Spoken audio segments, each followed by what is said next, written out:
Hey everybody, this is Paul Christianson. Maybe some of you know me, maybe some of you don't. I'm a fellow doctoral candidate now in the EDP program, and Dr. Peterson asked me to chime in a little bit on my thoughts and how I conceptualize the analytical philosophy when we met at the EDP Fall Conference. So for this one, actually, I had to go back and look into my notes because it's amazing some of the things that you remember and some of the things that you don't remember when you're about a year out. But one of the things that I do remember really greatly about the analytical philosophy is its association with formal logic. When I first started out my educational journey, I actually started out at Gustavus Adolphus College. And one of the first classes I had was in formal logic. I had no idea what it was. But over that course of that semester, I got really ingrained in the uses of it and how it works. And included with this video, I've also given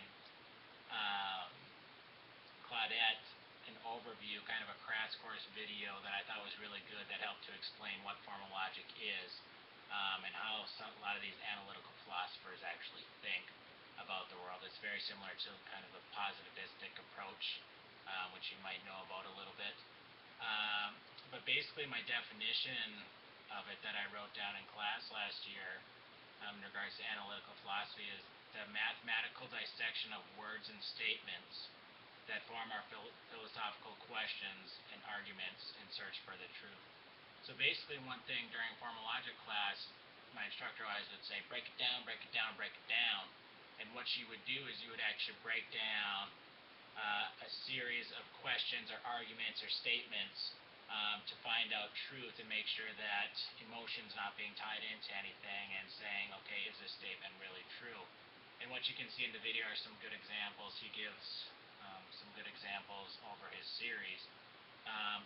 But one way to kind of give you an example of this is a question that would state, all cats have 4 paws. Okay. My buddy Bo has 4 paws, therefore my buddy Bo is a cat. Okay, some of you who might know me know that my buddy Bo is actually a dog. Golden Retriever, he's not around here right now. But basically what would happen in that analytical philosopher's mindset is they'd pull out this tool of formal logic and they would break down a lot of those different words in a variety of different mathematical formulas to say, is this true or is this not? Obviously, sometimes just in a statement like this, you can pull out truth just from, speaking back and forth in daily dialogue, but analytical, they really get into analyzing specific sentences. I think that's a great way to kind of conceptualize this philosophical theory. So I don't know if Claudette will be able to show you that video, but if you're interested in it, it's definitely one way of looking at the world and getting through it. If you guys have any other questions or want to contact me, email is still the same. It's just paul.christianson@ndsu.edu.